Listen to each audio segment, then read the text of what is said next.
General Secretary for WICSU, PSU, says there is no agreement with government. Acting Chairman of the Rent Tribunal explains the process for getting a response. An MP for the USP queries the total cost breakdown of contract funding and RPB. Those are the headlines, viewers, for Monday, August the 31st, 2020.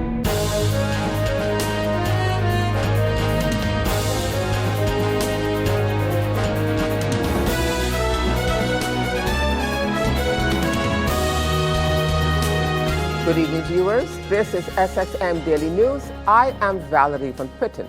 Thanking you so much for joining me. And as usual, we have a packed newscast for you this evening, so let's get started.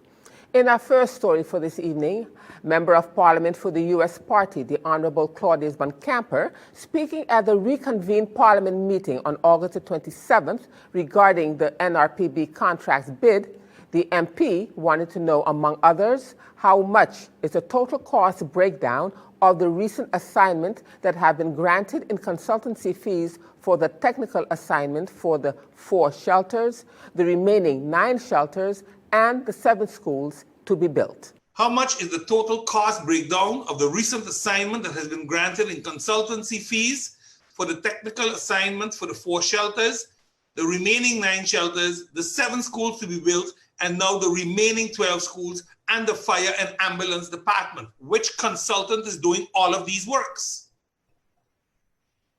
What is the cost for the supervision of the works by the consultants related to the supervision of the 4 shelters and the remaining 9 shelters? And why can't VROMI, the Department of New Works, which has a bunch of local professionals employed by government, carry out these supervisionary works? They're more than qualified. They have carried out much bigger projects in the past for millions of guilders. What are the terms and conditions for the in-house consultants hired by the NRPB? And I would like to know what their hourly fee is, Mr. Chairman. And the reason I ask such is because of the condition set by the government that no consultants can make an X amount of money with the new norm. So I would like to know if they are adhering to the new norm so that we don't be told tomorrow how we are breaking the rules because the NRPB or the World Bank is paying consultants too much money. What is the duration of the contract period of the in-house consultants hired by the NRPB? Does the NRPB have a plan in place to recruit local professionals as in-house consultants, as presently all in-house consultants, I understood, have been recruited from abroad? This is a way to keep the money locally grounded. Mr. Chairman, when it's all said and done and the NRPB isn't here anymore, to whom are these plans and all these works that are being carried out, infrastructural works being carried out, to whom are they going to be turned over to? Is it to the government? Is it to the VROMI, the Department of New Works, so that they can continuously go and check and see if everything is up to par? Because everybody gone, everybody washed their hands. They are no good today. But a few years from now, they should become the saviors to be back checking everything that was built. It's hypocrisy at its highest, but it seems to be the norm of day. Mr. Chairman, I would like to know how companies are selected to carry out works. I ask this question, Mr. Chairman, because when you look at the shelter works that were tendered, the bulk of the work was to place shelters, the rolling shutters. Yet, not one shutter company was invited. We handpick a few contractors and we tell them, go and get prices by those other people and bring them for us and we can pay you. And you know, when a contractor asks a price, he has to put a 20% markup. What kind of business practice and tendering practices are these?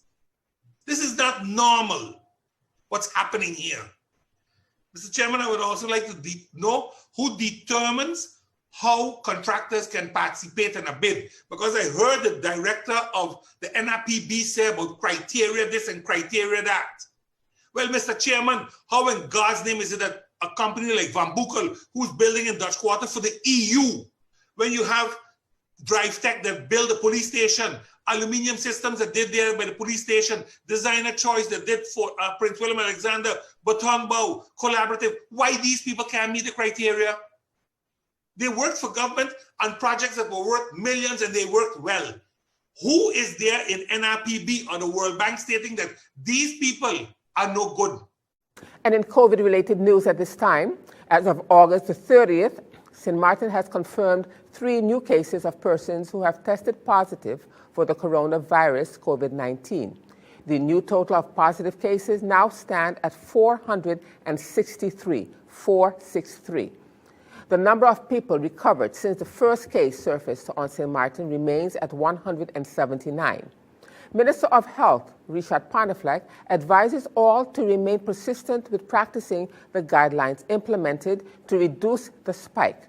The total number of deaths due to COVID-19 remains steady at 17. Please remain at home and contact your family doctor immediately if you have been exposed to someone with the virus or experiencing flu-like symptoms. For any questions or concerns, call CPS at emergency number 914. To further control the spread of the virus, continue to wear your masks, practice social distancing, avoid greeting by hugging and kissing, sanitize your hands as frequently as possible, wash your hands with soap, and refrain from mass gatherings. Meanwhile, in news from Marigot, French St. Martin Regional Health Agency, ARS, reported in its latest health bulletin from August the 22nd to the 28th that recoveries from COVID-19 have gone from 52 to 79 on French St. Martin. However, there have been 37 new cases this week to take the total confirmed cases up to 213, 213, since the pandemic began. Some 109 persons are in home isolation and 19 are in a hospital, 15 in the Louis Constant Fleming Hospital and 4 in the Guadeloupe Hospital, for a total of 128 active cases. There have been a total of 5 deaths plus 1 resident of St. Martin. Between August the 15th to the 21st, 67 new cases were recorded. The total number of polymerase chain reaction PCR tests carried out to date is 2,845. And still to come, MP for the NA wants to have a discussion with the unions outside of Parliament. And I'll have the details to that story and much more when SXM Daily News returns.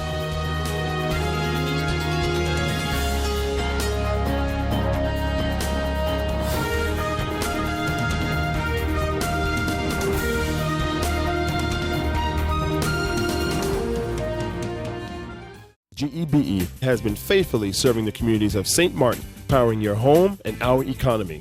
Come rain or shine, our qualified team of professionals are working hard 24 hours a day to provide you and your family with safe, reliable electricity and water. We use the latest technologies and test our products daily to maintain the highest international standards. Our friendly staff is always there to assist you, whether in person, over the phone, or online. We are committed to constantly improving our products and services, making them more efficient, effective, and environmentally friendly to serve you better today and our next generation of clients tomorrow. GEBE, powering a brighter future. Our friend Megawati is here with tips to save you energy. 1. Turn your airco temperature up. 2. Use a ceiling fan instead. 3. Buy energy-saving products. Save some green with NVGEBE. Welcome back, viewers. And in other news for you at this time, Member of Parliament for the National Alliance, Christophe Emmanuel, speaking at the virtual CCSU union meeting last week, says it would be necessary to really have a discussion out of the setting of Parliament where they can have a free discussion. The MP said that when he looks at the back and forth, he gets lost with everything. What he would like to hear from the unions is the chronological order from the beginning all the way down to the present to where they are today. And he expounded further. I said I think it was necessary to really have a discussion out of the setting of Parliament, where we can just have a free discussion, where there's no scripted questions and answers, but then just the free information. Because like I was explaining to you, Bakari, is when I look at the back and forth, when I look at everything that is happening, for me, I get lost with everything. This letter sent on May, this one sent on June, this one want a meeting in August, this one, to me, I am lost. So what I would like to hear from the unions, what I would like to hear from you all is a chronological order from the beginning all the way down to present to where we are today. And I jot down a few agenda points that we can discuss, like we discussed yesterday.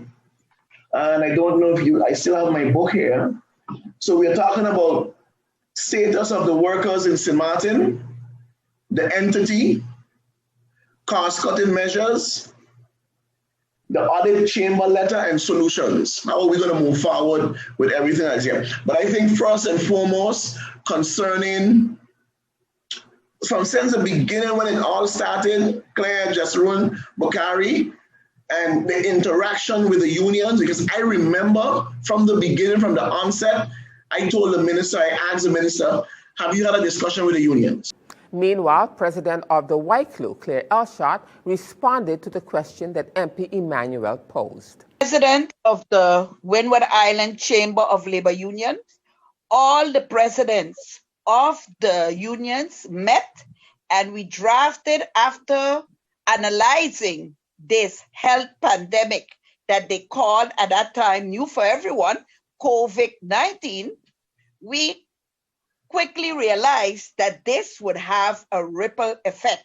It would have not only as a pandemic, because you can analyze it along the lines of a hurricane also, although it is not, it would have an effect or an impact on the economy.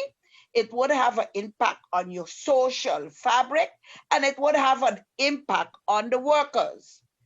What the impact would be, we did not know, but we gathered and we made a letter. We sent a letter from March the 31st. We issued a letter with our concerns, asking for a dialogue to actually dialogue on the status of workers in the country St. Martin. So we did not specify any type of workers. I mean, because as chamber, you are represented private and public sector workers. So we dealt with workers in general. And basically in our letter, we detailed based on the sustainable development goals, which ones that were meeting our interests as unions, and how we would like to see a dialogue on those points. Even on the healthcare workers, and frontline workers, we were also detailing the aspect of their safety in that respect, okay? We did not get a response, neither from the Council of Ministers nor from Parliament, because the letter for Parliament was dated one day after. We did not get a response to that letter, not even an invitation to have a social dialogue. Now, a social dialogue and social partners have its characteristics. When you give consultation, you can come up with how you would say, tangible solutions after dialogue to mitigate certain effects. And General Secretary of the WICSU PSU, RIhanna Bakari Arendelle, also responded to the Member of Parliament Emmanuel's question. The General Secretary says that there is no agreement, and he expounded as to why they are saying there is no agreement. There is no agreement, okay? And here's why we are saying there is no agreement. The unions submitted its counter proposal on June 1st, okay? Why was it submitted on June 1st? The counter proposal was submitted on June 1st because the esteemed Council of Ministers had a meeting on June 5th with the CFT, if I'm not mistaken. Sister Claire, please correct me. Okay? So they needed time in order to process our proposal and then go to their particular meeting. Interestingly enough, right, a lot of emphasis is being placed on what we said, deferral of 50% vacation allowance for 2020, 2021, repayment of the deferred vacation allowance by means of payment at the rate of 125% in 2022 and 2025. Okay?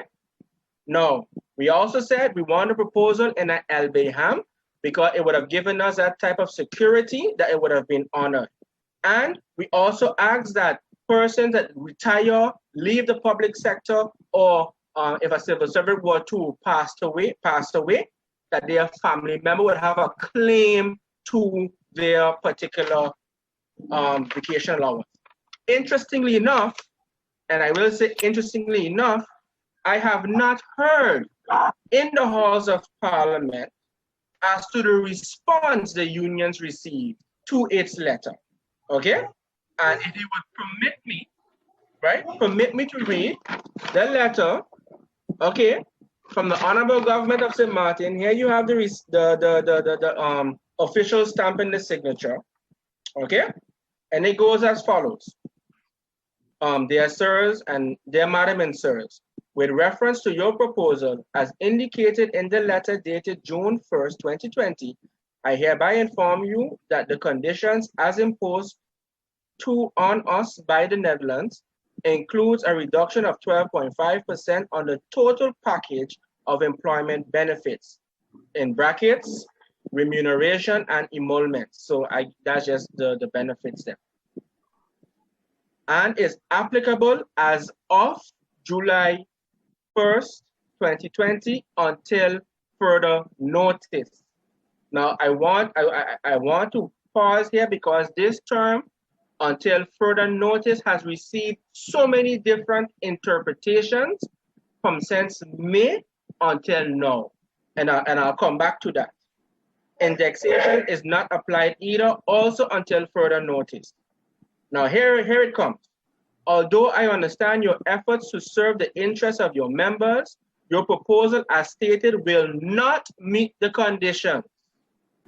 And in more news for you, this time from the police blotter, in an effort to maintain transparency with the community of St. Martin, the St. Martin Police Force, KPSM, has informed the community of St. Martin that 2 more officers have tested positive for the COVID-19 virus. Their colleagues have since been isolated, and members of their team who were in close contact have been placed in self-quarantine. The KPSM protocols previously set in place have been followed, and the building where the officers were working was immediately disinfected and sanitized. Both colleagues who tested positive are doing reasonably well, considering the circumstances in which they find themselves at the moment.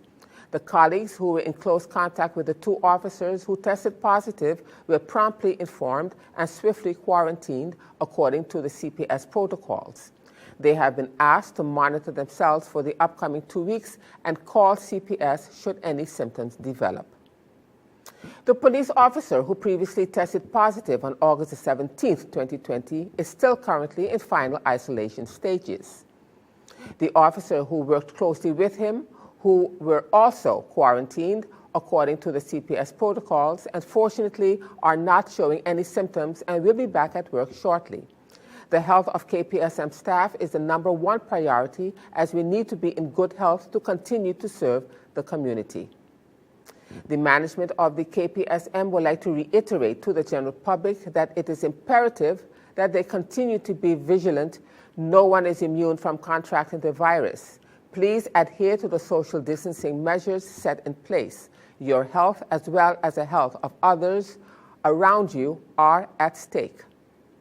And in this item from the police blotter, on Thursday evening, August 27, 2020, at around 7 p.m., the Central Dispatch received a call from the St. Martin Medical Center, SMMC, concerning a male victim who appeared at the emergency room with a single gunshot wound to his upper body.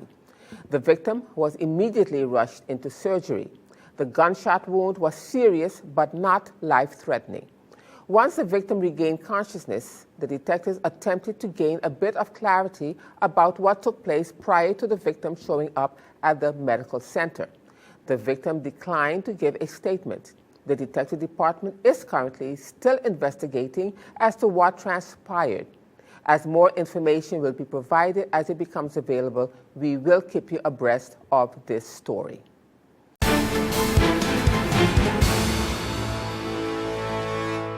Now, turning to our weather forecast for August the 31st, 2020, a tropical wave in the Eastern Caribbean is showing signs of development and have a high chance, 80%, of becoming a tropical depression within the next 5 days.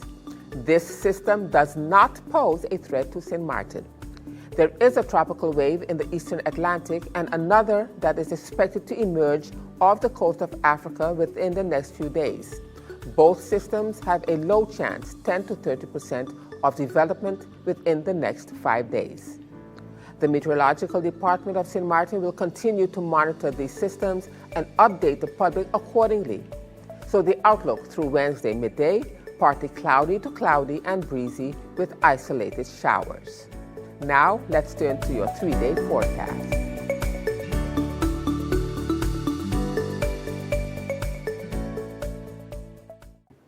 And still to come, Acting Chairman of the St. Martin Rent Tribunal explains the process for getting a response.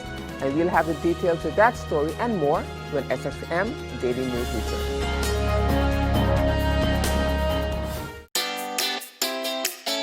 Make use of WebDash mobile banking with easy access and direct usage of face recognition,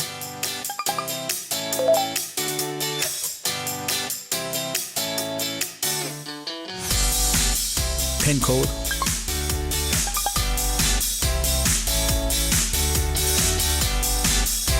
or fingerprint. Download WebDash mobile banking app and make your transaction from anywhere at any time. For more information, visit web-bank.net/quick-login. Welcome back, viewers. You're watching SXM Daily News, and I am Valerie from Putin. As we continue with our series today with the St. Martin Rent Tribunal on landlord-tenant issues, Acting Chairman of the Rent Tribunal, Mr. Errol Larmany, explains the process for getting a response once an email is sent and the length of time that it takes. How soon, once an email is sent to the tribunal, how soon will they get a response? That's a very pointed question, and I welcome the question. Under normal circumstances, when somebody sends an email, that email is responded to within a very fair, reasonable period. Now that we have a situation where work needs to be done from home, right, and there are only two people who really deal with the incoming emails, of which one of them is myself and the other one is the secretary. As it is now,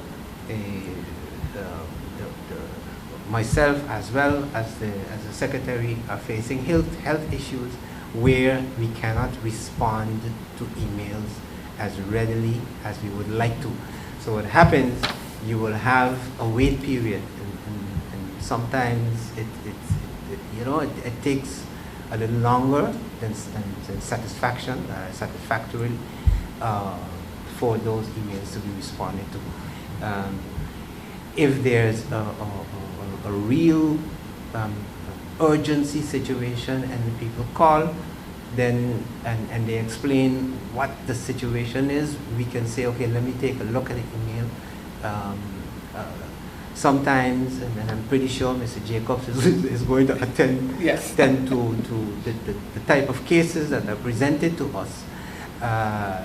If it's a real emergency situation that leaves space for us to deal with or intervene with from this distance, then we do so. If not, we'll have to give as much information as possible, and just hope and pray that let's say the face-to-face, the necessity to have face-to-face encounters where you can discuss certain issues that are presented to you in the email. And SXM Daily News will have more with the St. Martin Rent Tribunal in tomorrow's edition of SXM Daily News, where we will be featuring the board member, Mr. Edward Jacobs. And in other news at this time, and still on the topic of equal treatment for St. Martin with the Netherlands, member of the anti-poverty platform, Dr. Anders Raymond, speaking at their weekly press conference of Thursday last, August the 27th, and touching on the funding from the Netherlands. According to Mr. Gisseroen, it is a state obligation based on the Sendai framework for disaster risk reduction that the state, together with government of St. Martin, that they agree on how to prepare to reduce the risk for us to get so much damage. Mr. Gisseroen elaborated further. It is a state obligation based on the Sendai framework for disaster risk reduction that the state, together with the government of St. Martin, that they agree on how they prepare to reduce the risk for us to get so much damage. This was agreed by the United Nations in 2015. What we saw is that in that same year, 2015, in the Netherlands, they did a dry run of how to go about when a pandemic struck the Netherlands, but not for here in the Caribbean. So what did you see? COVID-19 came to visit us just as in the Netherlands. In the Netherlands, they knew what to do. Here we had to find out for ourselves what to do. And you all can remember, one of the things that they did very quick is put us in a state of emergency, put us in a lockdown, and apart from a virus, we also got a social virus that affected a lot of workers, a lot of families. Because how could they make the ends meet? If you keep them home, how can they make the dollar? So what happened this time? Over 200 people already affected in the second wave of the virus. No lockdown. It was much less last time that they came up with the lockdown, you remember? Why they didn't do it? Because they learned from the last time. And we could even hear in the press conference yesterday from the Council of Ministers why we are not getting a lockdown now, because they still want the economy to pick up and to make it possible that this can be the contribution to the government coffers. And as we end this edition of SXM Daily News for this evening, the St. Martin Police Force, KPSM, is now in the process of upgrading and enhancing the training of all of its personnel. In this climate, the police are training 3 new classes of officers on the island with a vision of giving better service to the community. For the practical part of their module, the BP04 class held a traffic control at Harold Jack on the AGC Browers Road on 3 different occasions. During these controls, which were done under the supervision of the training instructors and assisted by Mr. R. Kutar and Mr. S. Van Boss of the Traffic Department, the student officers controlled 20 vehicles, 11 of which were given traffic citations. The drivers were fined for various infractions such as not having their driver's license or insurance with them, and also for driving without a seatbelt. Several drivers were stopped and controlled because of non-regulation tinted windows. These types of traffic controls will be held more frequently in the near future, and the police force is asking the drivers to have all their documents for the vehicle with them when driving on the public road, and remember to adhere to the traffic rules. And with that, viewers, we've come to the end of this edition of SXM Daily News for this evening. I am Valerie Van Putten, thanking you so much for tuning in this evening. And just a reminder that this and other programs are available online. Simply log on to stmartinmediacenter.com for viewing. And on behalf of the SXM Daily News team, we thank you for watching and plan on meeting you right back here again tomorrow.